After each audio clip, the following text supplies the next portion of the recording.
Okay, hello everybody. Welcome to today's webinar. We're excited that you are all able to join us today for our presentations about how to fund and evaluate systemic pedestrian safety projects. If you've been tracking some of the new resources that have been coming out over the past year, you'll know that we now have access to a lot of new tools and guides that can help us solve problems and understand where our high-risk locations are, so that we can help make improvements before crashes occur, doing this proactively, as opposed to being retroactive and only treating high crash locations. However, we know that we often face challenges when trying to fund these types of systemic projects using sources that have traditionally supported projects high crash locations. So today we're going to spend some time talking about how our existing funding sources can be used to support proactive systemic safety improvements for pedestrians.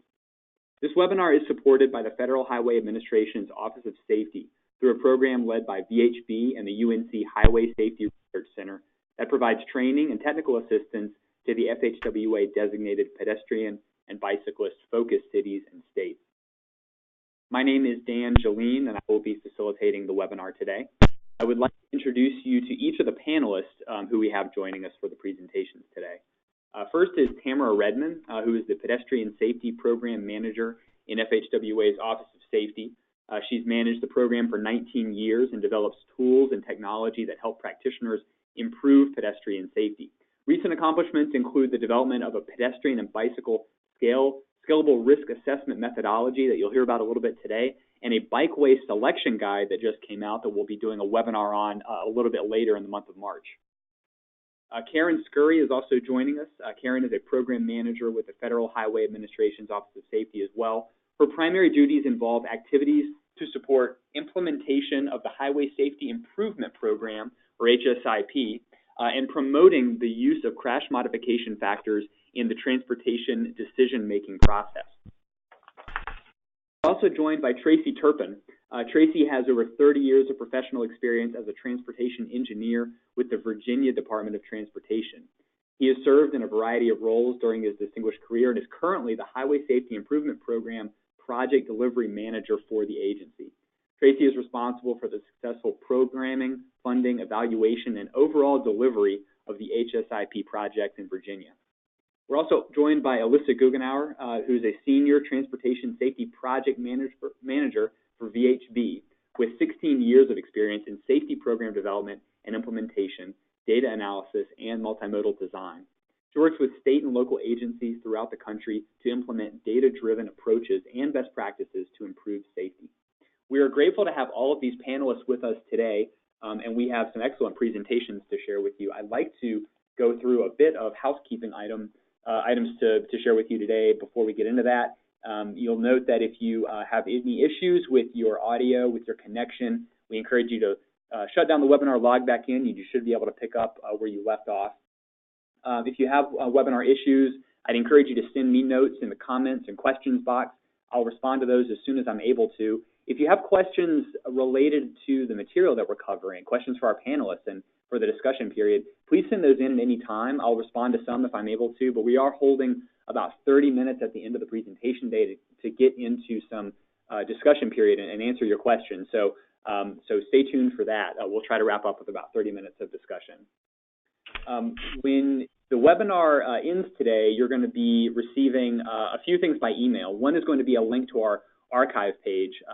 You can find that from pedbikeinfo.org/webinars. We'll send you a link later today. It'll have a copy of the presentations that we're sharing. The PDF of that is already posted, and I'll be sending that out to you just shortly here once we get started with the presentation.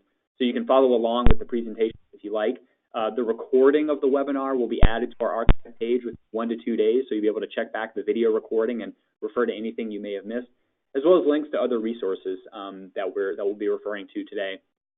I also will be able to provide you with that email a certificate of attendance, a link that will help you generate that for yourself. So I'd like to encourage you, if you're attending the webinar with a few other people at your same site, if you're the one who registered, you'll be getting that follow-up email.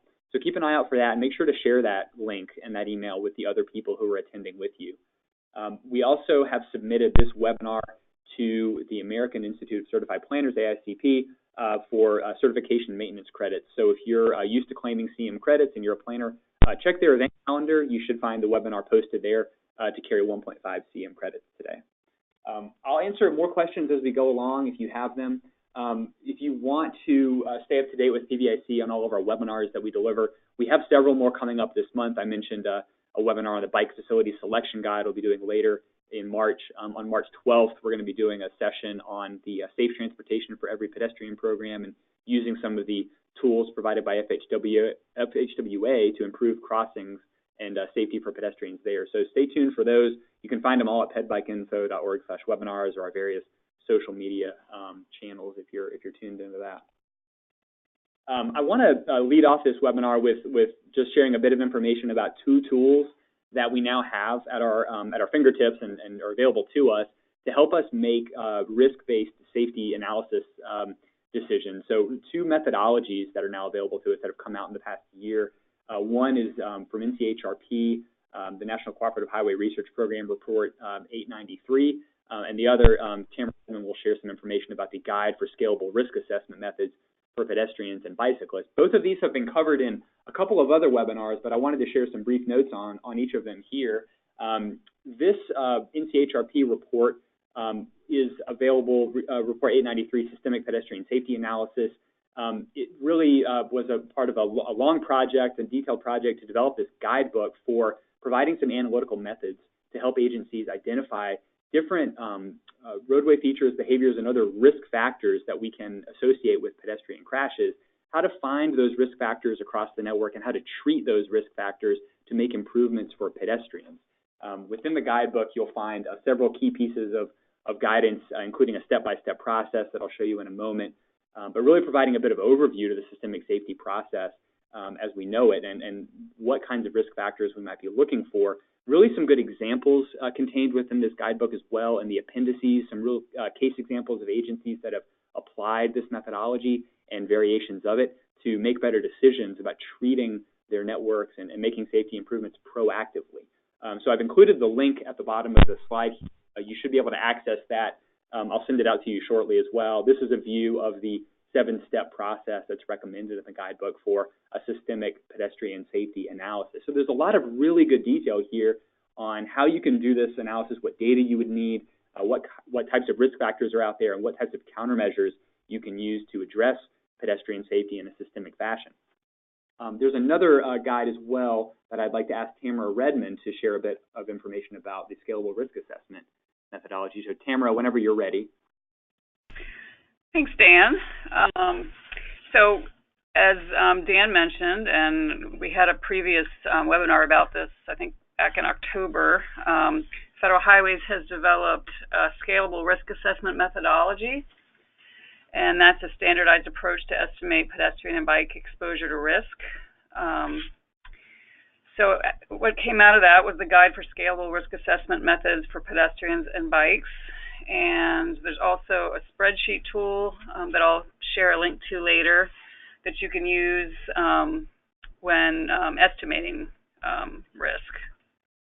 So the SCRAM tool was completed last year, and as part of that contract, we're doing 2 years of free technical assistance and training that'll be available until May of 2020.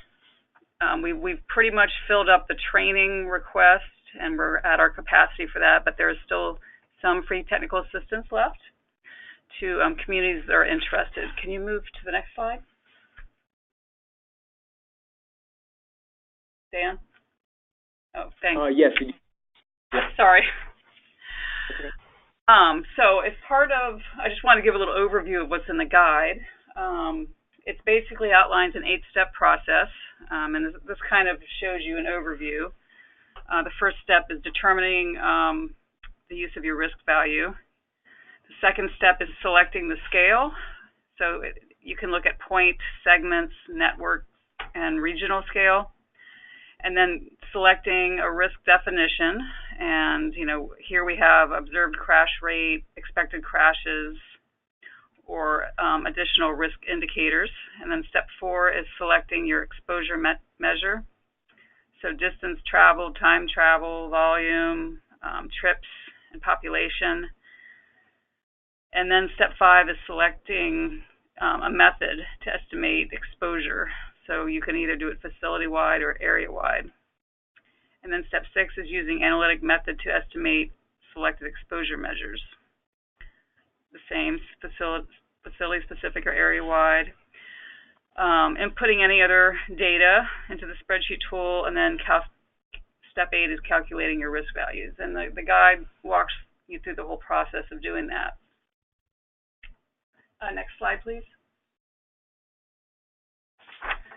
And then this shows the geographic scales that are covered. So you can look at, facility-specific scales such as points and segments, or you can look at a larger scale, like, MPO level or network level or state level.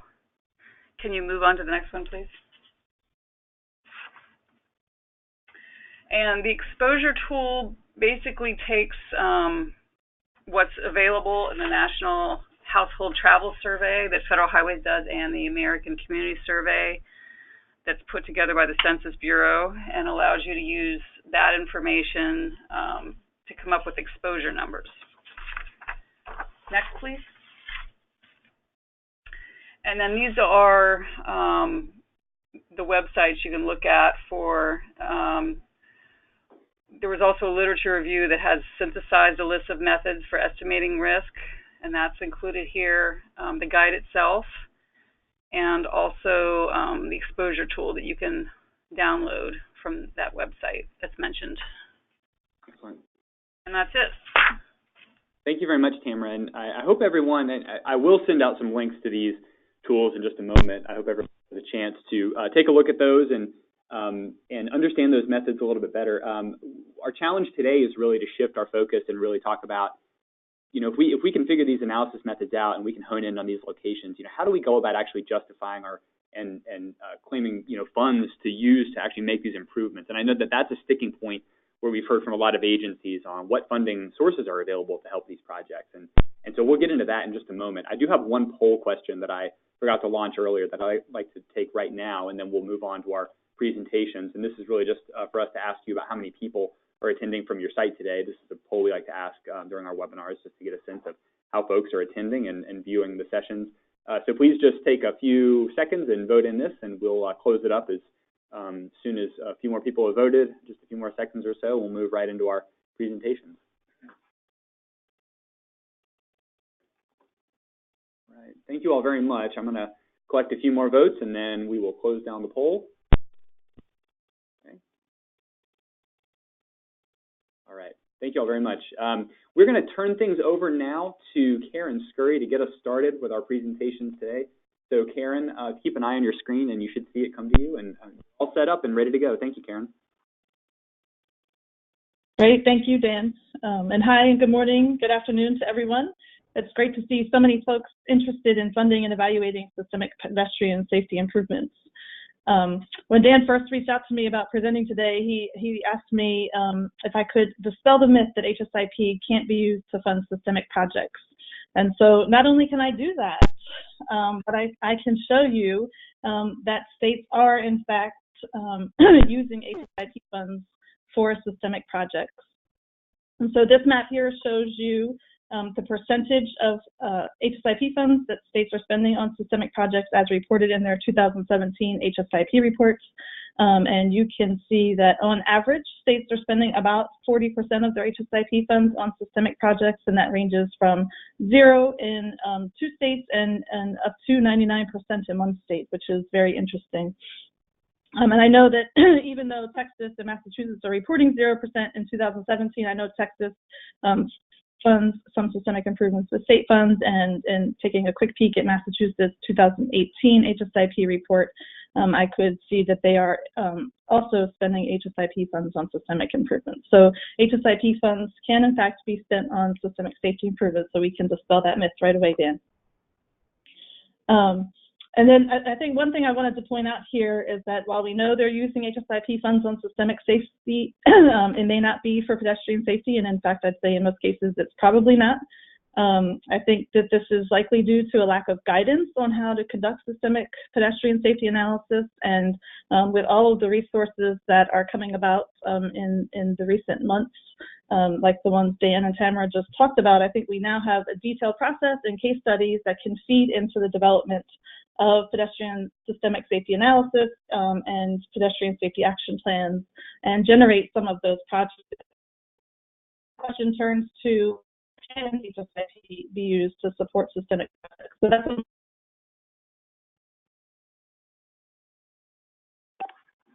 Oh, Karen, I'm sorry. I think we had your phone line cut out. Are you still with us?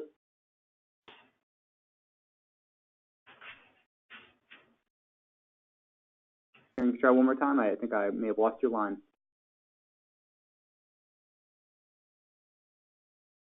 All right.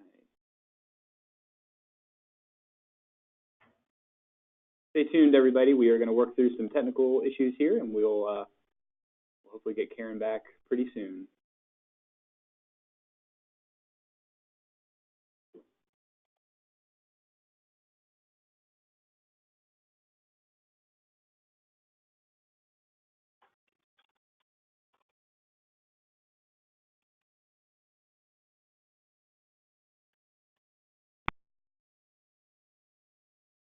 All right, let me try one more time. Karen, are you with us? All right. I'm going to suggest we jump to our next presentation, and hopefully Karen will be able to rejoin us, and we'll correct those issues, and we'll continue on the presentation. Tracy and Alyssa, are you all ready to go? Because if so, I think we'll move into your presentation and then circle back to Karen when she's got a phone line. Yeah, we can go ahead and do ours now. Okay. Okay, I'm here.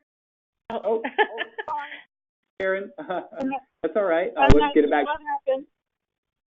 That's okay. Let's get it back to Karen. Karen, I gave you the screen back. Let's pick up where we left off maybe. Yep. Okay, good. Okay. Well, I'm really sorry about that. I'm not exactly sure what happened. And I'm not exactly sure where I cut off either. So I'll just quickly, today I'm going to talk about what is HSIP, what's eligible for HSIP funds, what are systemic projects, and are they really necessary as part of the HSIP, and then talk about how systemic projects compare from a cost-effective perspective compared to traditional spot safety projects. And then we'll wrap up with a recap of how systemic projects are eligible for HSIP and what resources are available to help you complete systemic safety analysis.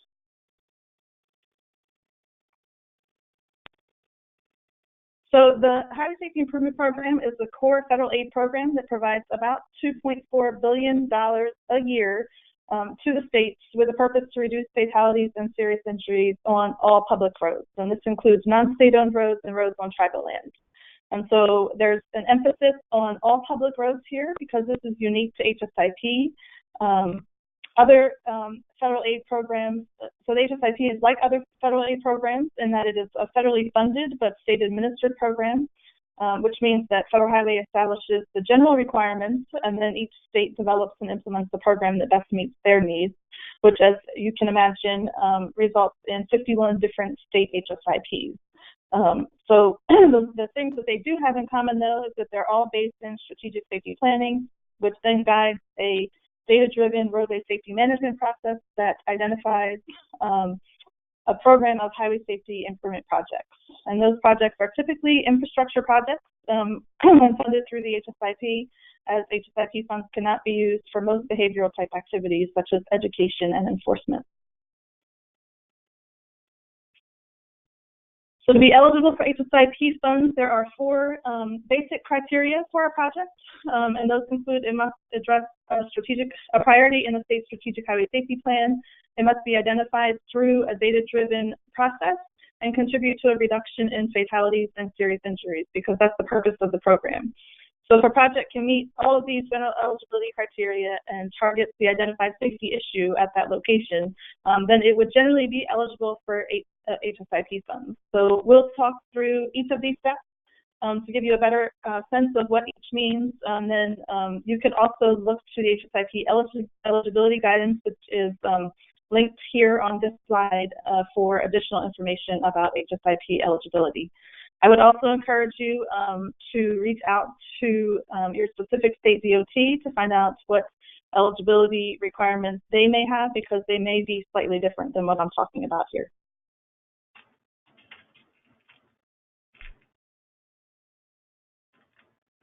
So what does it mean for an HSIP project to be consistent with the Strategic Highway Safety Plan? And I think to answer that question, maybe we need to talk just a little bit about SHSPs in general, and remind you that they are an umbrella strategic safety planning document that is developed in collaboration with a broad range of stakeholders. And the plan identifies a state's key transportation safety needs in the form of emphasis areas, or you'll hear today some discussion about focused crash types. And then the Strategic Highway Safety Plan prioritizes strategies with the greatest potential to reduce fatalities and serious injuries. And those strategies are usually multidisciplinary in that they address the 4 E's of safety, so engineering, education, enforcement, and emergency response. And so to be consistent with the Strategic Highway Safety Plan, all HSIP projects must address either a priority emphasis area or a strategy in the state's SHSP. And states are required to update their Strategic Highway Safety Plan at least once every 5 years. So I would encourage you to become involved in this process and to be a part of the solution in identifying what those emphasis areas and strategies are.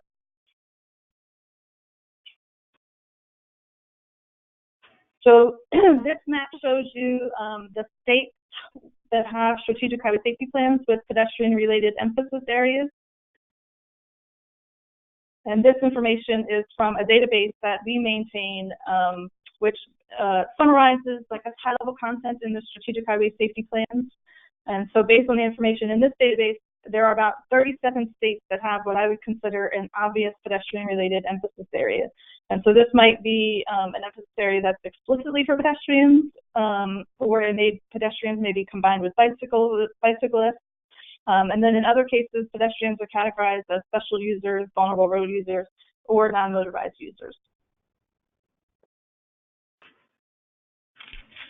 I would suggest that even if pedestrian safety is not an emphasis area in your state's Strategic Highway Safety Plan, there still may be strategies to improve pedestrian safety under another emphasis area, such as intersections or speeding. So I would encourage you to review your state Strategic Highway Safety Plan to see how it addresses pedestrian safety.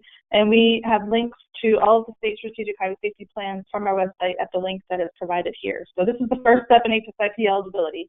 If it's not in the state Strategic Highway Safety Plan, then you can't use HSIP funds for it. Hey, Karen, I have a question. This is Dan. Just a clarifying point on this slide. Is the colors of the states, can you describe quickly what those refer to? Sure. So I don't know how to describe it. So the light blue ones are ones where pedestrian safety is a secondary emphasis area in the Strategic Highway Safety Plan. So some states have their plan set up with a primary and secondary emphasis area. So if it's a light shade of blue, then it's a secondary emphasis area. If it's black, then that means the database could not easily identify that there was a pedestrian emphasis area. Excellent. And then the regular blue means that they did have one. Thank you for asking for that clarification. Okay, so when we say projects must be identified through a data-driven process, we're talking about the safety management process, which is the foundation of the Highway Safety Improvement Program. And so a safety management process is a data-driven process, and in this case, it identifies problems through network screening, and then identifies countermeasures to address those problems through diagnosis, countermeasure selection, and economic appraisal, and then those projects are prioritized for implementation. And so traditionally, states have used the safety management process to identify high crash locations through what you might hear referred to as a site analysis approach or a hot spot analysis. And then more recently, we've seen states begin to implement a complementary systemic or risk-based approach. And I'd say we've been seeing this for probably the past 10 years or so as we define it today. And the result is a comprehensive HSIP that addresses both locations with history of crashes as well as locations that have a potential for future crashes. And so when we talk about hotspot screening, we're talking about identifying locations with a high number of crashes, and those types of projects typically address unique problems specific to that location and are often higher cost projects. When we talk about a systemic approach, those are typically moderate to low crash locations that are identified based on other data-supported means. And those types of projects typically address common problems across a variety of sites. And these type and systemic projects are typically lower cost than your traditional high crash location projects. And I just want to emphasize, the systemic approach is very specific to high-risk locations that have the greatest potential to reduce future fatalities and serious injuries, not to be confused with the systematic approach, which is typically policy-based improvements that address all necessary sites that meet that policy-based criteria. And so all these three approaches create a comprehensive safety program to help a state reach their safety performance outcomes and targets.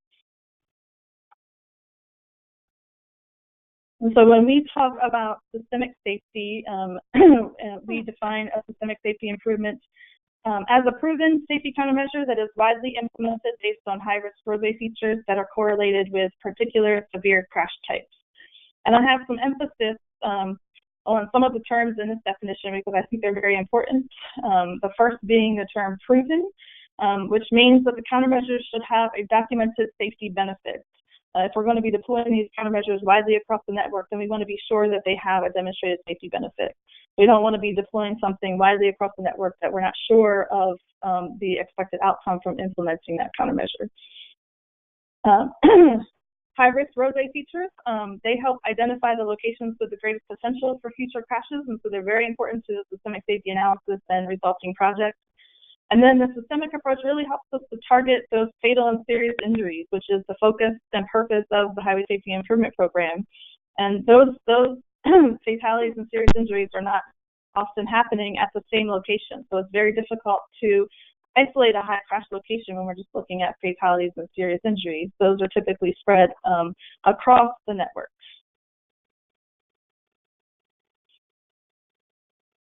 So then we get to the question, are systemic projects really necessary? Do we really need to do systemic safety projects?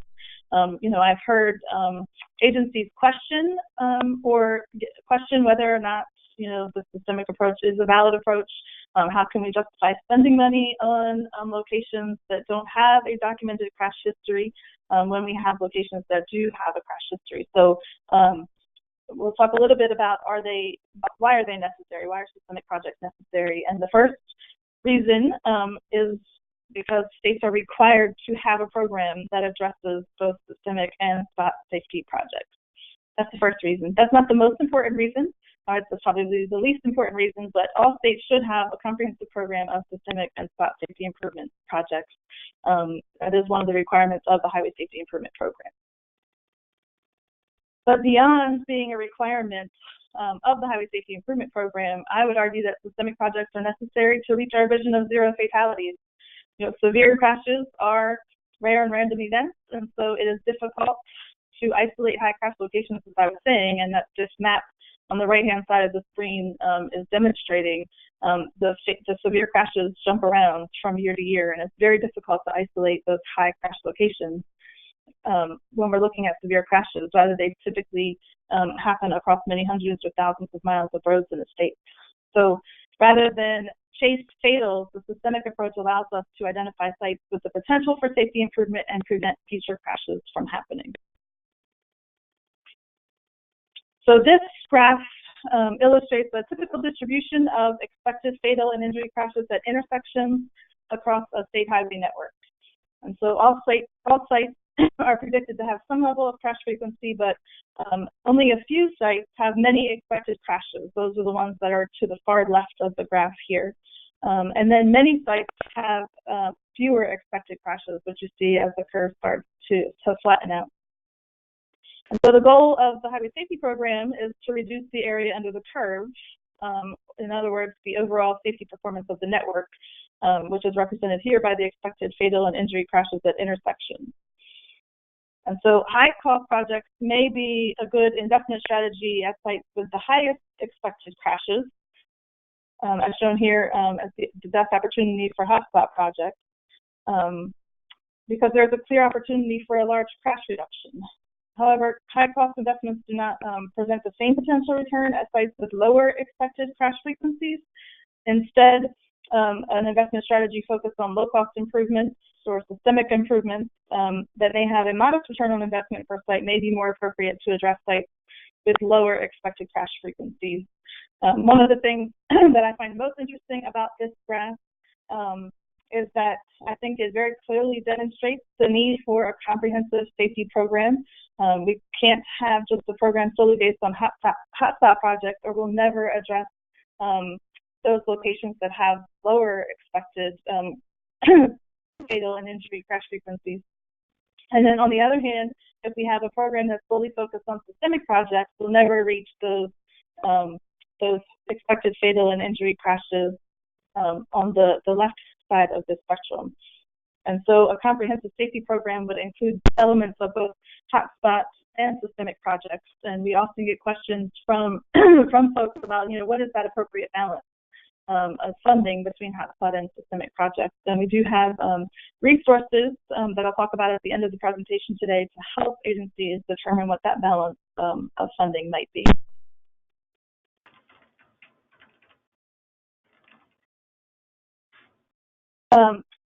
Another thing I wanted to just share with you guys is a quick analysis that was done to demonstrate the benefits of a systemic safety approach compared to a hotspot or site-specific approach.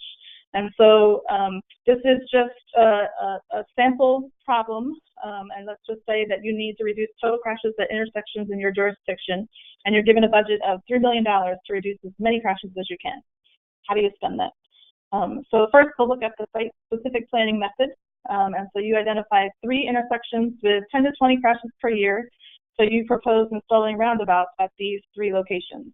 And so a roundabout has an average cost of about $1 million and reduces crashes by 40%. So if you were to install roundabouts at these 3 locations, you would spend your $3 million budget and reduce anywhere from 12 to 24 crashes per year. So now let's look at the systemic planning method. So you go through the systemic planning process and you put together a countermeasure package that costs $6,000 per intersection and reduces crashes by 5% per intersection. So this approach is less expensive per intersection, so you could deploy these countermeasures to 500 intersections. And so even if those intersections only had 3 crashes per year, you would effectively eliminate approximately 75 crashes per year. So you can see through this example that low-cost solutions applied systemically may have a greater reduction in crashes over the entire network as compared to site-specific implementation. In California is a great example of a state that has seen this in their local safety programs. So after each of their call for projects, they summarize results. And on their website, they state that they found that systemic projects have 40% higher benefit cost ratios than spot location projects, 11.59 as compared to 8.25. They've also seen an increase in systemic type applications, which to me indicates that locals are also starting to see the value in deploying systemic safety projects and taking advantage of the resources that are available to them through Caltrans to implement those type of projects. So let's just recap how systemic projects are eligible for HSIP funds. So you'll recall from the beginning of the presentation that there are 4 basic criteria for HSIP eligibility. The first is that it must address a priority in the state strategic highway safety plan, and that could be at the emphasis area or strategy level. I showed you that pedestrian-related emphasis areas are in 37 of the state strategic highway safety plans, and then other emphasis areas like intersections or speeding may also have pedestrian-related strategies that would help eligibility for pedestrian type improvements. The projects must be identified through a data-driven process, and that is exactly what the systemic safety analysis process is, that's defined in that NCHRP report that Dan mentioned, or in Federal Highway Systemic Safety Project Selection Tool. A project does not have to have crash experience to be eligible for HSIP. The laws and the regulations clearly state that agencies can use other data-supported means to identify highway safety improvement projects. Then we want the project to target identified safety problems, and the systemic approach does that by focusing on risk factors that are tied to focus crash types and facility types. And then lastly, the whole purpose of the program is to reduce fatalities and serious injuries, and since we're focused on implementing proven effective countermeasures, that helps us to reach that goal. So in addition to the resources that Dan and Tamara talked about earlier in today's webinar, I did want to mention a couple of more, starting with the website that we have on the systemic approach to safety. The link here is at the bottom of the screen, and so I would encourage you to visit that website and explore the resources that are available there, starting with the Systemic Safety Project Selection Tool that was developed several years ago, as well as some supplemental case studies that show how to use the systemic approach with both limited data, and then there's a pedestrian safety example in there as well. I mentioned a resource that we have available to show you how to calculate an appropriate balance between systemic and spot funding investments. And that's this third bullet, the Reliability of Safety Management series. We published one on systemic safety programs. And so not only does it provide guidance on how to establish that balance, but it also talks about the different approaches to systemic safety analysis based on the current state of the practice, as well as some advanced analysis techniques. And then we also just completed a research project that analyzed national data sources to identify focus crash types and risk factors, and we hope to publish this resource in the next couple of months. And then most importantly, I wanted to make you aware that we have training and technical assistance available upon request. We just updated our systemic safety training, which is a 4-hour instructor-led course that introduces the systemic safety analysis process and through hands-on examples and case studies. We can also provide technical assistance to help you with your systemic safety analysis, or if you're looking for help to determine what that balance between spot and systemic improvements is, we can help with that. We can also provide technical assistance to support an evaluation of systemic safety improvements. If you've had success in implementing them and now you want to see how effective they've been, we can help with that. All you have to do is ask. So you can send your request to your local division, Federal Highway Division safety specialist, or you can reach out to me or Tamara or whoever might be able to put you in touch with us, and whatever is easier for you. We're happy to make these resources available to you. So I think we're going to address questions at the end of the webinar. So if you have any questions, I would encourage you to just enter them in the chat pod, and we'll get to them after Tracy and Alyssa's presentation. And I just wanted to thank you for your time today, and then I'll turn it back over to Dan. Great. Thanks so much, Karen. That was great. And we do have some really good questions coming in. I'm holding them for the discussion period so we can get into those after the next presentation. So keep those questions coming if you have them. But right now, what we're going to do is take a trip to Virginia and visit Tracy and Alyssa. Tracy, you should have the screen. I see it now, and you all are ready to go whenever you're ready. All right, thank you, Dan, and appreciate you giving the lead in, Karen. Welcome to VDOT and the Virginia Department of Transportation. I'm going to talk a little bit this afternoon about Virginia's approach to particularly the bike and pedestrian systemic approach on the highway safety program. Okay. Again, in Virginia, our HSIP program consists of 3 programs: the Highway Safety Program, the Bike and Pedestrian Safety Program, or BPSP, and the Highway Rail Grade Crossing Safety Program. Under each of those programs, we have identified that we can either use spot highway safety projects or systemic highway safety projects for either of our programs. And we're going to talk a little bit about the systemic approach today. In accordance to what Karen just mentioned about the systemic approach versus spot approach, in 2016, VDOT adopted a business plan on item action 3.23. We were required to identify what a systemic highway safety project looked like in Virginia.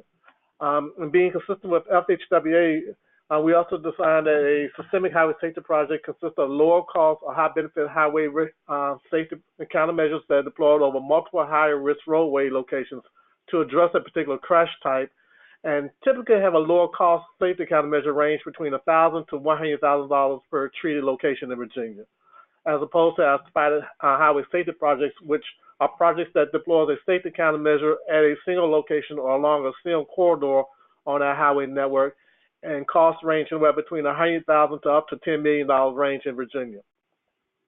As you see on the pie chart to the left, our goal is to achieve up to 50% of our highway safety applications or projects to be systemic. Right now, we're roughly at 30% of our safety applications are systemic projects, and 70% are spot highway safety improvement projects. So we still have a little ways to go with that and getting on board to reaching our goal of 50%. In the bottom left-hand corner, I have two maps showing, one with 3 dots, another showing roughly about 18 dots. Again, in concurrence with Karen just mentioned, we've identified as well that if we gave a district or a region roughly about $300,000 to address our safety concerns in that district, doing a spot highway safety project, they can only do a limited number, roughly about 2 to 3 projects per locality. Whereas if we went to the systemic approach, we were able to address a multitude of locations and have a much higher cost-benefit ratio on the systemic side of the house. Okay. Again, VDOT systemic safety process is a 9-step process, which is pretty much a process combination of the FHWA and the Highway Safety Manual systemic approach. Step 1 was to determine the focus of the crash or facility type of the particular project. Step 2, we analyzed the risk factors and tried to identify what was the examples of risk factors can be found in the Highway Safety Manual. And then in step 3, we did the countermeasure. We selected the appropriate countermeasures for each of those risk factors that we were identifying in step 2. Step 4 through 8 was a combination where our district and our counterparts in the field helped identify the total number of locations that had been selected based on the risk factors and assessment. And then we selected a crash threshold based on the type of crashes that we were trying to mitigate with these countermeasures. Once we developed the crash threshold, we determined the number of locations that actually met that threshold that we can deploy those countermeasures at. And then we, based on the budget and other constraints of the program in the budget, we were able to identify actually how many of those locations we can address. And then step 9 was to determine the crashes that we were mitigating with the KAB targeted crashes or KAB crashes that we were trying to address in the process.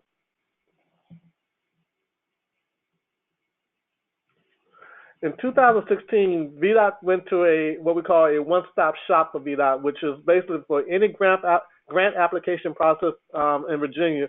We wanted to be able to go to one location to apply for federal or state grants. We started with the Smart Scale project in the upper left-hand corner, which is a state-funded application process. And then in the following year, we implemented the HSIP program. As I mentioned earlier, VDOT has 3 HSIP programs. We have the Highway Safety Program, the Bike and Pedestrian Safety Program, and the Rail Safety Improvement Program. The 4th application is the Systemic Safety Improvement Program, the application process that we developed as well. But for this purpose, we encourage people to use the Bike and Pedestrian Safety application process as well if you're trying to apply for systemic bike impaired applications as well. That gives you a little bit more flexibility with the process, and due to the limit of the actual crash data and before and after, the crash ratio that's involved in the Systemic Safety Improvement Program, we do encourage people to use the Bike and Pedestrian Safety application form when they're doing systemic projects.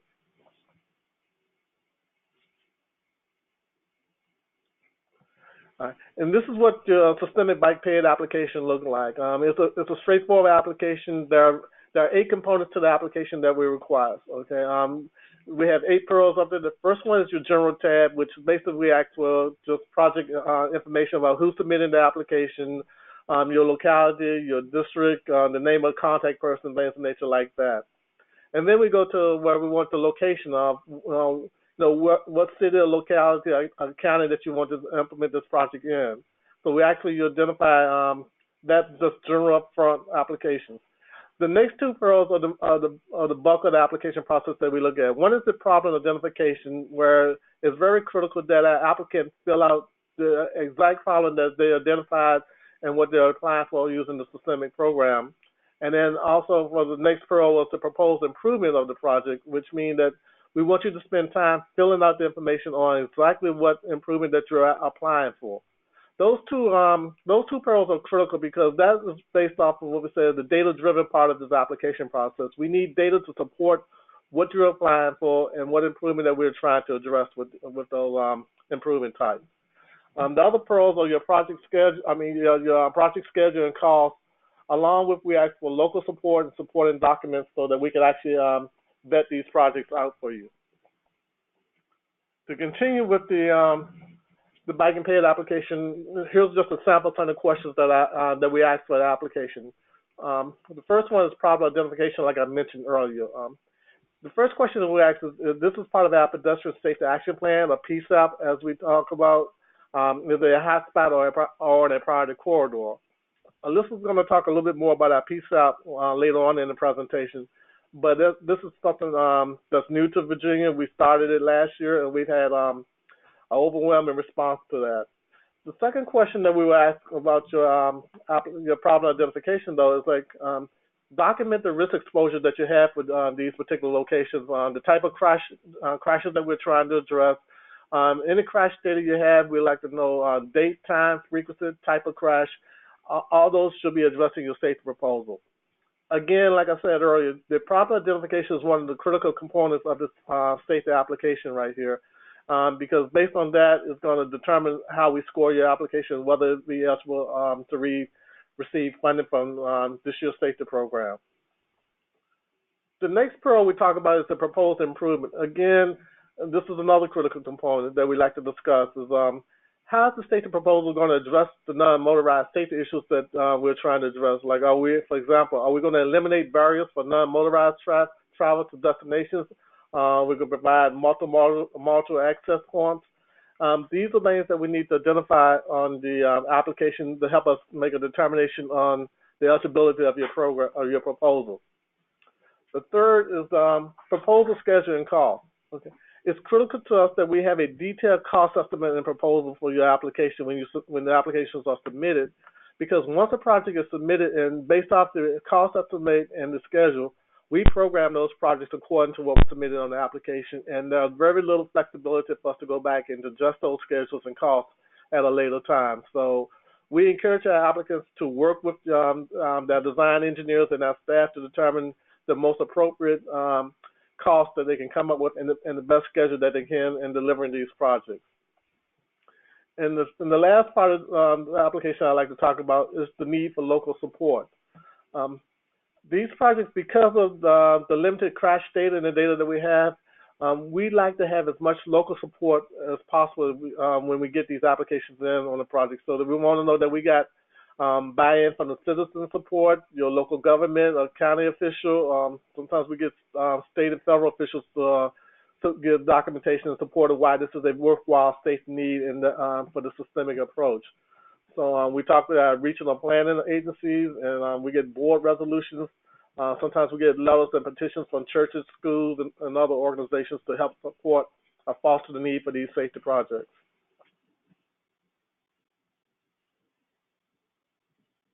All right. So now I'm going to take this over from Tracy and talk a little bit about, what else the state is doing. So the applications with the bike ped and the systemic have been around for a while, but what we've been noticing in recent years is that pedestrian fatalities in particular in the state have been on the rise, and I think a lot of other states are seeing this as well. And so VDOT wanted to take a look and say, okay, well, we've had this application available, but what else can we do to help better understand the issues throughout the state and to mitigate those? And so that directly relates to the two documents that you can see on your screen. The first is the pedestrian crash assessment. And so that was an analysis of all of the statewide pedestrian crashes from 2012 to 2016. And then the finding of those directly fed into the development of the Pedestrian Safety Action Plan.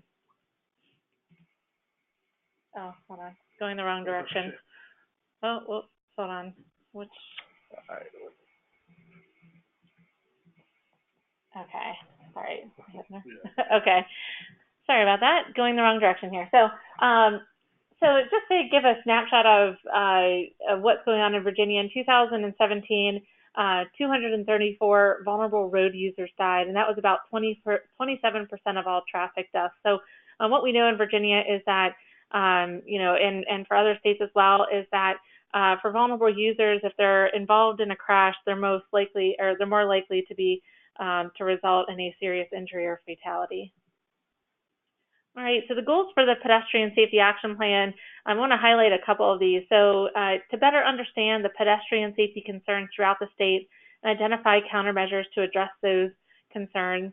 It wasn't just focused around engineering, it also looked at policies as well, and involved a multidisciplinary group from throughout the state, including the behavioral side of things, the DMV, were all developed in, or all involved in the development. And then ultimately, this was really to help develop projects. We want to think about where people are implementing projects, where these funds are being spent, and make sure that it's at the best place possible. So these are the three basic steps of the Pedestrian Safety Action Plan: the policy review, crash and data analysis, and the countermeasure selection.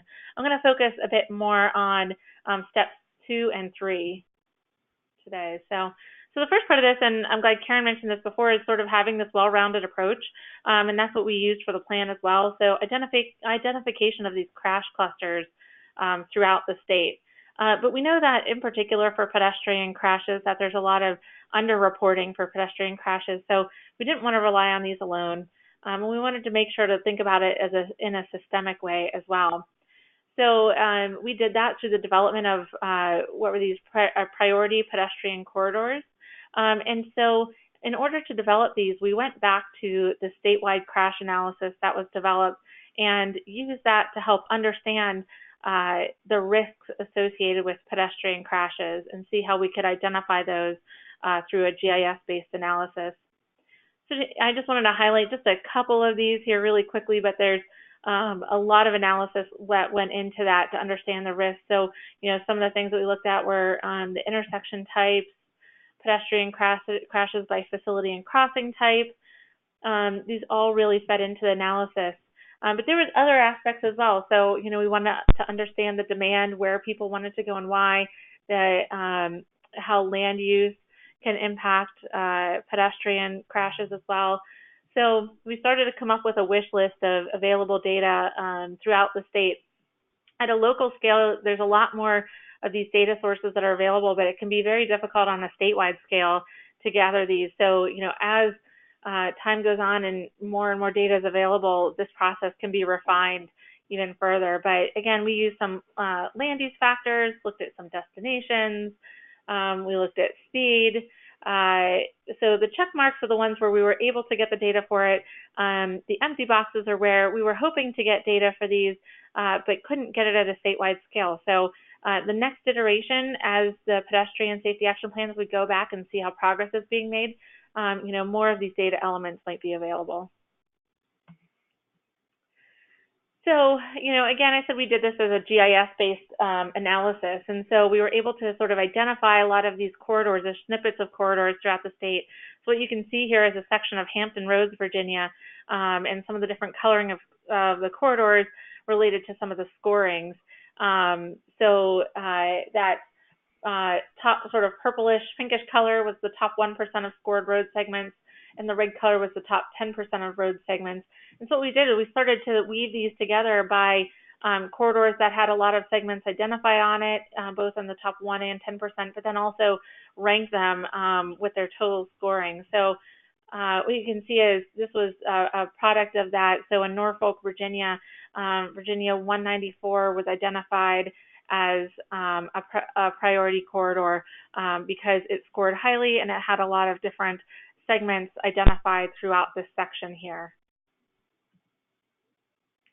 So ultimately, we want to use this to help to implement projects or better implement projects at certain locations. So, so this is a sample of information that was provided for a crash cluster. So this was the hotspot type analysis, where we provided some information about the crashes, about the site itself, and so just a quick, ideas about some of the potential countermeasures that they could look into as a first pass, but it would still require some additional analysis to see what would be the best fit.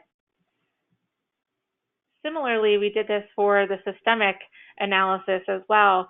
So you can see here on this sheet, the orange is the priority corridor that's been identified. But even within that, if an agency were to look at that and say, okay, well, where do I start on this? And so we've identified for some of these areas of emphasis, and we did that based on some of the land use factors, traffic volume, speed limit. We looked at a variety of information and said, okay, well, within that, where do you want to start as your first go at it? Again, we also had suggested some countermeasures for that. The countermeasure selection, we had focused on those FHWA, proven safety countermeasures, but supplemented that with other information from PedSafe and NCHRP, and also looked at existing VDOT policies. And then ultimately, that information was compiled together and was published on ArcGIS online through a map, because really we want to make this information as easy as possible for agencies to use. So if someone looks at that and says, okay, well, that's great, those are the top sites for, say, the state as a whole or as the district as a whole, but I want to look at my specific city or agency and see what I can find there. They can go on and use this map. And so this is just a quick snapshot, so I can't move around on it. So you can easily move around, manipulate the map, click on the sites to get additional information. So you can see those bubbles on there are the crash clusters, and the red and blue lines are the priority corridors. So we really just want to say that, trying to understand the state's concerns as a whole, trying to help agencies to understand, where their highest risk locations are. And we think that is in particular for pedestrians and bicyclists, implementing the systemic approach can be challenging. And so VDOT, having performed this analysis, takes some of the work out of it for some of the district and local staff. And so ultimately, that was available this year for people to use for HSIP funding. And so it was the first year to get applications based on the Pedestrian Safety Action Plan. So once those applications come in, the selection happens based on the criteria that you can see on the screen here. So project identification, proposed improvement projects, the cost estimate, project schedule, the funding sources that are available, and supporting documents. You can see that most of the weighting or the scoring for this is related to that project identification and proposed improvements of projects. And we'll show you how that works out here with ultimately, what's funded. And so really those two alone, again, that problem identification and the proposed improvements for the project, those are end up being 75% of the score. So if those are really well developed, it clearly shows that they understand the issues at the site and that the countermeasures will help to mitigate those, then that's automatically going to get bumped into the funded category. So you can see that's the green and on the right-hand side of the table. If they didn't understand that as well or didn't describe that as well, then they might get a lower score. Maybe they're at the waiting list, or it could be returned back to them with some feedback. But ultimately, really having a good understanding of the issues and addressing those through the countermeasures is really what you need to have a successful project. So as we said, the PSAP was a way for the state to really help to prioritize where these projects went and try to help gear them towards those locations that have the highest need. And so as a result of that, here is a map that shows crash information, the priority corridors on top of that, and then the purple stars are projects that were funded. Crash clusters, sorry, are the dots on the map. And then the purple stars are where projects were funded. And so these were a direct result of the PSAP, whether it was a systemic or a spot improvement. Another thing that VDOT is doing to sort of help the process along here is the development of a preferred crash modification factor list. And so as Tracy mentioned before, that for systemic bicycle and pedestrian projects, I mean, you really could go one of two ways. One, you could use the systemic application, but understanding the data limitations that, we know that there's underreporting of crashes, that there are limited CMFs that are available, it really makes more sense to use the traditional bike ped application. However, we still decided to include bikes and peds in the state preferred CMF list for a couple of reasons. So this list was developed to help kind of even the playing field among agencies. There are some agencies that are very good at depth. They understand safety very well, and they know which CMS to pick for projects, where other ones sometimes struggle. And so to even the playing field, the state preferred CMS list was developed. So a component of that has a bike and ped section here, and we know that this is not complete because there's a lot of countermeasures out there that don't have CMS, and there is work underway to help improve that. But for now, this information was compiled from FHWA's new publication that came out this fall on CMS for bikes and peds, along with a variety of other resources. And what we've encouraged people to do is to say that while you don't need it for the HSIP application, it can still help you understand the implications about the countermeasures that are selected. So here's just a couple of the systemic low-cost safety countermeasures for bikes and peds. So just to highlight a couple of those, along with some of the information below it, along like with the cost and the crash reduction factors. So road diets, we'll start out on the right. With 20 to 30,000 per mile, a crash reduction factor of 29%. RRFBs, the rectangular rapid flashing beacon, $30,000 to $50,000 per location. The crash modification or the crash reduction factors are both around 40% for this. Pedestrian refuge island, 20 to 30,000 per location. With a crash reduction factor of about 46%. And then the pedestrian hybrid beacon, I think this one's interesting because we always debate whether it's truly systemic or not. but based on, and I think that when you look at VDOT's criteria for what is truly a systemic countermeasure, this is skirting the line. But we still included it in here because it's something that, depending on some of the costs, it could be systemic, and so that's that high intensity activated crosswalk beacon, the HAWK, it's also known as, and so the cost for that is roughly about $90,000 to $120,000 per location, with a crash reduction factor of about 30% for all crashes and almost 70% for pedestrian crashes. All right, so on that note, Tracy and I were talking about this ahead of time, and we wanted to touch on one other item here that we didn't include in our slides, and that was the evaluation component. And I think it's really important, something that VDOT has undertaken this past year is to do an evaluation of all of their previously funded systemic projects that had been in place long enough to really understand how they have impacted safety and if there was a true crash reduction as a result of them. We didn't include them here. In part, there weren't a lot of bike ped and countermeasures in the first run of the analysis. I think that planning to evaluate your systemic projects is really important.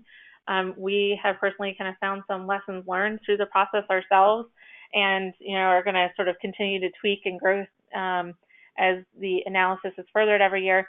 But I think in particular, evaluating bike ped systemic projects is even more challenging, again, due to the underreporting of crashes and, potentially systemic projects, you don't have to implement those at locations where you have experienced crashes in the past in sort of true systemic theory. But, what that means in terms of your evaluation is that, if there's one crash after that, it doesn't mean that the project's a failure. I think there's a lot of other measures of success to consider when you're doing the evaluation. So we just wanted to make sure to touch on that at the end since we didn't include any slides on it. Thank you. Yes, thank you. Okay, thank you very much. I'm going to bring it back for a discussion period. We've got about half an hour. So let me bring my screen back up because I want to share with you the contact information for our panel today. In case you don't get your question answered, we'd like to encourage you to consider reaching out to our panelists to ask your questions because we know that you may want to reach out to them specifically. I'll also say that for the Q&A period here, I've been joined by Libby Thomas, who is a researcher here at HSRC. She was the lead researcher on development of the NCHRP Report 893 guidebook, and the research went along with that. So questions related to methodology and systemic analysis we can get into as well. I wanted to start with a common question that came up a few times, and Karen, this may be one that gets back to your part of the presentation. You were talking about some of the differences in treating locations in a systemic way versus looking at high crash locations. And specifically, I think you talked about high concentrations of fatal crashes may having higher dollar signs associated with the improvements than, say, places where you can treat risk in a systemic way. Those may be lower cost improvements. And I wanted to see if you could elaborate a little bit more on that. I think some people were hearing that solving fatal crash locations always is going to require a lot of money, whereas if we look at maybe where crashes haven't happened yet, or where the risks are high, but maybe there haven't been fatalities, those might be lower cost. And is that a correct interpretation of what you were getting at with the cost comparison piece? Not exactly, no. So what I was trying to say is that, when we're investing in high crash locations, those projects are typically higher cost because you're improving one location and you may be doing multiple things at that one location. So we typically see that those projects are higher cost, not always. In some cases, you may be able to do a lower cost improvement at one of those high crash locations. And then the same is true for systemic safety improvements. We typically see that those are lower cost because you're deploying them widely across the network. And so from a budget perspective, that's much more feasible if the improvements are lower cost. But there are some instances where that lower cost treatment may not be appropriate for one of those locations that you identified. So you would have to then turn to perhaps a higher cost alternative to treat that one location that was identified through that systemic analysis process. So those were intended to be more general statements and not always the case. Okay. I apologize for that misunderstanding. No, that's okay. I think that was a very helpful explanation of the differences there. I have a question for Tracy. Tracy, some questions for you about what percent of, you may have covered this, so apologize if this is review. What percent of the Virginia DOT's HSIP funds go toward pedestrian and bicyclist projects specifically? And then how do you decide what percentage of those funds is devoted to pedestrian and bicyclist safety? Is that reflected in your action plans that you were describing? In Virginia, we made the decision that we take 20% off top of our HSIP allocations to set aside for bike pedestrian projects. So off the top, we set aside 20% of our total allocation just to address bike and pedestrian safety projects. Very good. Alyssa, I think a question for you. You've got a pretty good read, I think, on the countermeasure side of things. There were some questions about if you're thinking about a systemic safety project, is the list of countermeasures you're considering going to be different than just any other type of pedestrian and bicyclist safety project? For example, so we were talking a little bit about high cost versus low cost. Is there a dividing line or maybe a subset of countermeasures that we're considering for systemic projects specifically? Yeah, and I think this kind of almost relates to what Karen's response was as well. It does. So I like to use the rule of thumb, so that if you can think of that countermeasure and applying it at multiple locations, then that is probably more of a systemic countermeasure. If it's a countermeasure that you're like, well, I clearly wouldn't, I would only do that at one location. It has to be something very specific about that location to make me want to put it in there. Then that would make it more of a, site-specific or hotspot type treatment. Again, I mean, going off of, so VDOT has their, kind of cost threshold helps to make that determination, because I think, that's my initial sort of rule of thumb is a bit fuzzy, but having that cost threshold helps to do it. Again, that HAWK is, I think, the one that is the most on the fence because it's right on that $100,000 line. for cost-wise. And, you know, it's like, okay, well, we could put some of those in a series, but in general, am I going to say based on the cost that, you know, yes, you could apply those easily at multiple locations? No, because then the cost is just so high. So I don't know. So the HOCS is skirting the line a little bit, but that's usually kind of the dividing line. It's like more expensive than that, then it's generally not going to be a systemic treatment. Less than that, then it can be. Oh, that's great. Thank you. And Libby Thomas also has a follow-up to that, I believe. Great, thank you. Yeah, I was just going to mention in the guide that Dan has talked about, Systemic Pedestrian Safety Analysis, the NCHRP Report 893, Step 5, which is actually Chapter 6 in that guide, mentions kind of 4 criteria for determining, as a general rule of thumb. I agree with the other panelists that these are kind of rules of thumb about systemic measures, but really you want to look at how the countermeasures relate to your focus problem type, your target crash type, or location type, whatever you're using for the focus of your systemic program. The safety effectiveness is totally important. You want to use measures, if you're going to apply them widely, that are effective.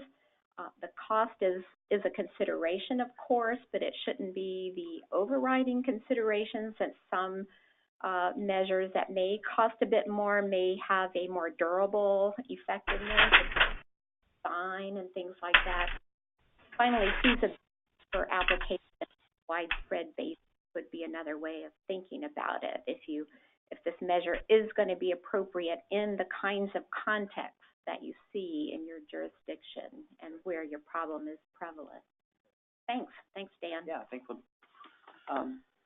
Karen, we'll keep it on the countermeasure side. I mean, this is really the nuts and bolts of what we're talking about, and the countermeasure effectiveness in particular. And I know you're definitely tapped into crash modification factors and using those values to help us justify our investments.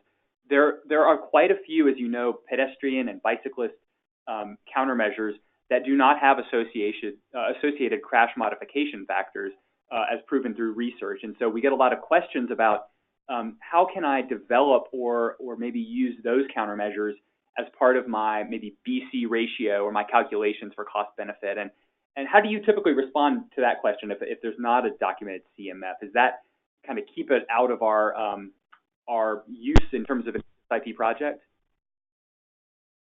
No, I don't think that necessarily keeps it out of your use for HSIP project. I think it would largely, the final decision would largely rest with the state DOT, but I've heard of agencies making assumptions, using their engineering judgment to develop an estimated crash modification factor based on other related CMFs in the clearinghouse.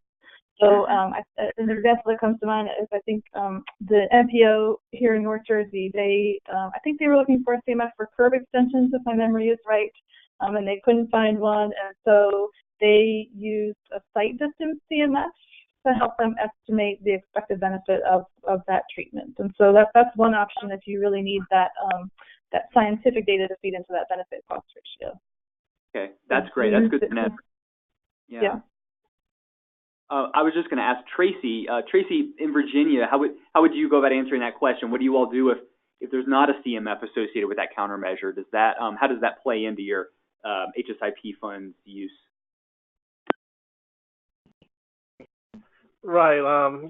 Like I said, with a bike pay application, a lot of times there aren't a CMF associated with the countermeasures that are recommended. So we actually look at the risk assessment of the application, as I said, the identification of the project. That's why we were stressing that it's important for us the problem identification and the proposal solution be highly documented and critical, because a lot of times there are no CMFs associated with the countermeasures that are being implemented for the bike impaired project. So we really do rely on the narrative of the applicant part, the project identification part of the application, as well as the proposal. Okay, I see. And hey, Dan. Libby, oh yeah, go ahead. I'm sorry. Oh, no, you can go ahead with your follow-up, and then I'll add on. Okay, great. please. Yeah, I was just going to follow on what Karen said about the sight distance principle.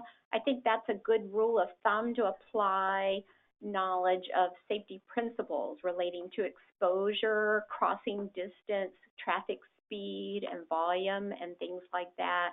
So if the countermeasure should be expected to reduce or improve those kinds of conditions, then it has a good chance of being an effective countermeasure. But conversely, applying something because it's low cost, a lot of signs and such and are perhaps examples of that, that there's not good evidence that they work very well alone. So those are just some additional thoughts. Karen, did you have something? Yeah, I was just going to add that, maybe you're not confident in that CMS, so you could also do your calculations based on a range of expected effectiveness and see if that would lead to your desired benefit cost ratio. So so if I assume a CMF of 0.95 and I assume a CMF of 0.5, and I can reasonably expect that it should be in there somewhere, what would that benefit cost ratio look like? So that's another way to do it too. Tracy, a question for you. There were some questions about the relationship between your statewide pedestrian safety action plan and your state's strategic highway safety plan. And I'm reading between the lines, but I'm wondering if a state has documented their pedestrian safety priorities and needs in the SHSP. What do you see as the value in having an additional sort of standalone pedestrian safety action plan? And do you recommend that level of detail for states really interested in pushing this forward? Okay, that's a good question. Okay. Yes, actually, I would recommend other states to pursue that avenue as well, because, like I said, in Virginia, we know it's a trend as nationally that to pedestrian and bicycle accident crashes have increased tremendously in our state, and having this action plan has helped us to focus on those corridors that are related to those crashes and those type of collisions that are occurring out there, which actually helps support our strategic highway safety plan with pedestrian safety as one of our emphasis areas that we address in Virginia. So this action plan really goes hand in hand with our strategic highway safety plan.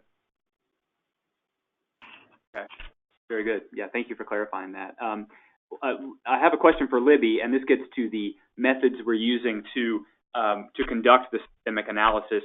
Quite a few questions from agencies who feel that they may not have the data that they need to perform a systemic analysis. So one question is, can the systemic method be used where crash data has not been collected consistently?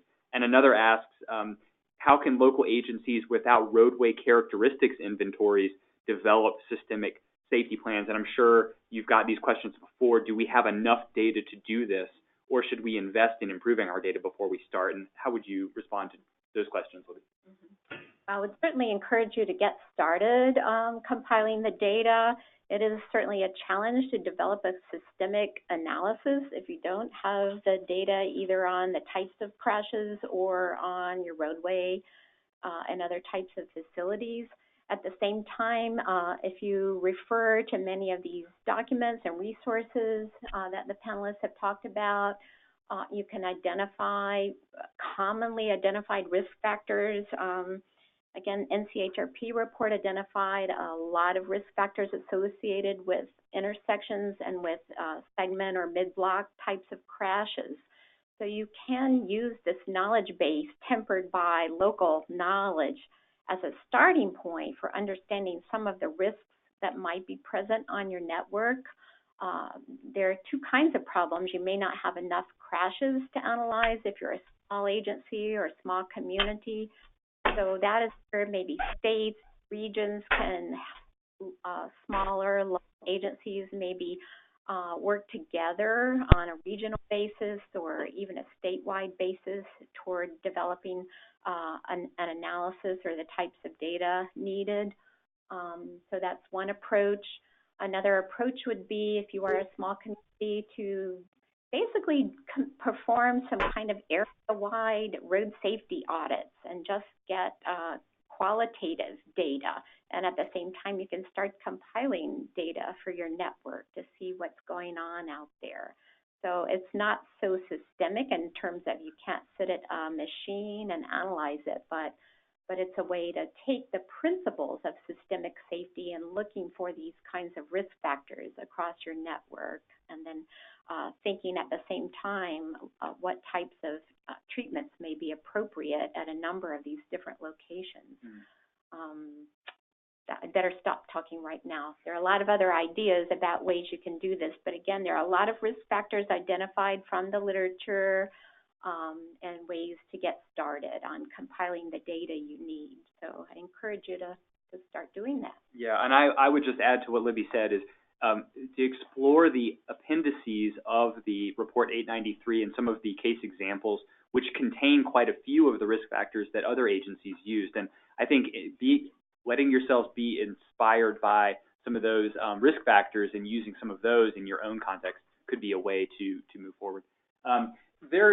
One really great question. I think it builds back to our conversation about risk factors, but also the types of projects that can be supported by HSIP, and maybe a charge to collaborate more, is this idea of this challenge of speed, and speed being one of the primary risk factors that we know influences pedestrian safety, for example. But yet, I think, Karen, I heard you say there are some delineators between the funds, HSIP funds being used to support on-the-ground projects and not necessarily the education and enforcement aspects of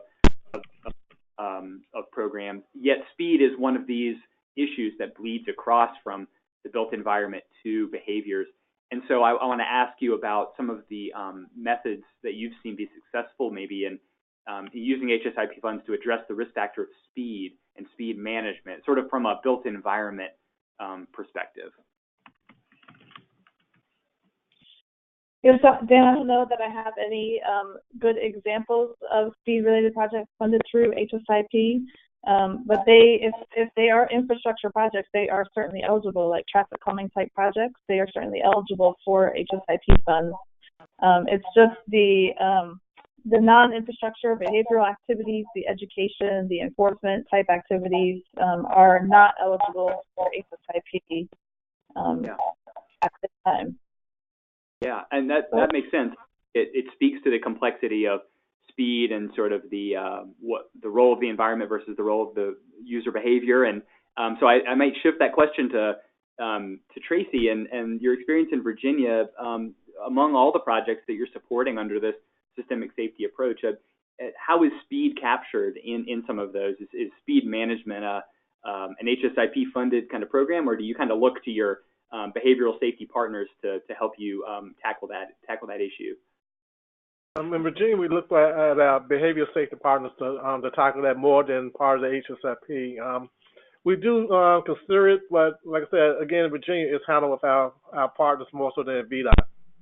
Actually, could I add one other thing to this? Is that in the development of the PSAP, we did have folks in the room who are, basically the managers of the speed, speed setting, things like that within the state, and had them involved in some of the discussions. And I think that, really in the end, what we wanted to understand was how speed was impacting the crashes through the state, and then ultimately sort of what the speed limits are in the sections where we had identified that, either had, crash clusters, or were identified through the systemic analysis. In the end, ultimately, really the way that speed has played into it is on the action side has been in determining which countermeasures to select. So in particular for uncontrolled pedestrian crossings, really impacting the types of countermeasures that you could select for those locations. Okay, no, that's very helpful. Thanks. I think that's a continuing challenge for us to figure out how to best address the problem of speed, for sure. There are other questions relating to evaluation. A few questions about rules of thumb for how best to evaluate our systemic safety improvements and safety projects in general from a pedestrian and bicyclist perspective. And Tracy, I wanted to ask you first, do you have, at VDOT, do you all have a sort of a rule of thumb for a safety evaluation that you perform? When you kind of look at whether a project has achieved its intended goals, a few folks in the crowd are offering a 3-year before and 3-year after the project is installed kind of rough estimate for their periods of time they use to evaluate. Is that something that you all have set parameters for? Yes, we use a similar processes where, as far as a rule of thumb, we do the 3 years before and 3 years after. Look at the effectiveness of the crash or the near misses that are going in the localities out there. So we do address it like that. We'll see, Lance. Yeah, I would say that's what we've used. That's what we set for the parameters for that. And I would add this as well, though, is that just thinking about the systemic evaluations, one of the big lessons learned that we found is that a lot of these are smaller, less expensive, like no plan projects, and so the documentation for them is much less than it would be for other, more site-specific type improvements. And so going back in time and trying to evaluate projects, especially those that had been implemented a while back, that it was very hard to find records for some of those. And so I would just encourage agencies that are doing the systemic process to just proactively think about their evaluations and plan ahead for those. Right. And Alyssa's right. That was one of the problems that we had here in Virginia was when we went back to evaluate, because a lot of them were no plan to minimum plan. It was hard to get the appropriate documentation on these projects and where they were deployed and how effective they are. So, moving forward, we put in more documentation requirements on these projects so that we can go back in and have a better method of evaluating the effectiveness of those. That's great. I want to finish. Oh yeah, I'm sorry. Go ahead. I just wanted to add real quick that we have an HSIP evaluation guide that includes templates for project tracking, which, as Alyssa mentioned, is very important to any successful evaluation, and also describes different evaluation methods for project evaluation, countermeasure evaluation, and program level evaluation. It describes different methods, data needs, and those kind of things. There are even some templates to help with the evaluation. So if you're interested in evaluation, I would encourage to check that before it's out. Well, that's great. Yeah, thank you. We'll try to gather a link and send that out to everybody. That sounds really helpful. Karen, I wanted to ask the last question to you. And there sounds like there are a lot of folks in the audience today who maybe work for local agencies, counties, MPOs who would like to do more in the risk-based approaches and improve pedestrian and bicyclist safety proactively, but they may be in one of these states where that it's not as laid out and clear cut as in Virginia or some of these others, where maybe they need to have some conversations with the state about how to move this in that direction and change their processes. And I wonder if, having seen this from a national perspective, would you have any recommendations for how to approach that conversation and what selling points you would identify for treating pedestrian and bicyclist safety systemically?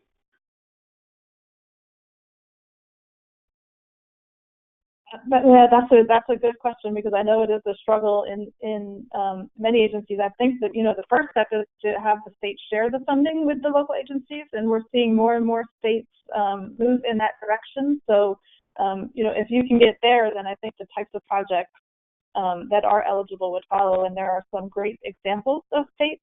We have Virginia here. Michigan just opened up a solicitation for systemic projects.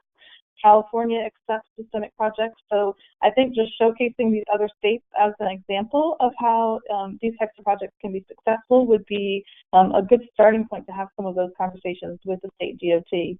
And if you come with projects that are documented and justified and meet all of the HSIP eligibility criteria, I think it would be very difficult for them to say no. I think if you come prepared and have all the information that would be required to support an HSIP project, I think that would also help make the case for pedestrian projects, pedestrian and bicycle projects, and even pedestrian and bicycle systemic projects. Thank you so much, and then that's a good challenge for us moving forward, and hopefully we can see all the other states kind of moving in that direction and continue to move in, look at systemic safety as sort of the way to fund our programs and frame things. So I think this is a really valuable discussion. Thank you all for being here and taking time to share your examples and your perspectives on this issue. I'm sad to say that that's all the time we have for questions this afternoon. But I do encourage you all to reach out to our panelists and reach out to us here if you have further questions, if we can help you connect with resources or any other information. We're happy to do that.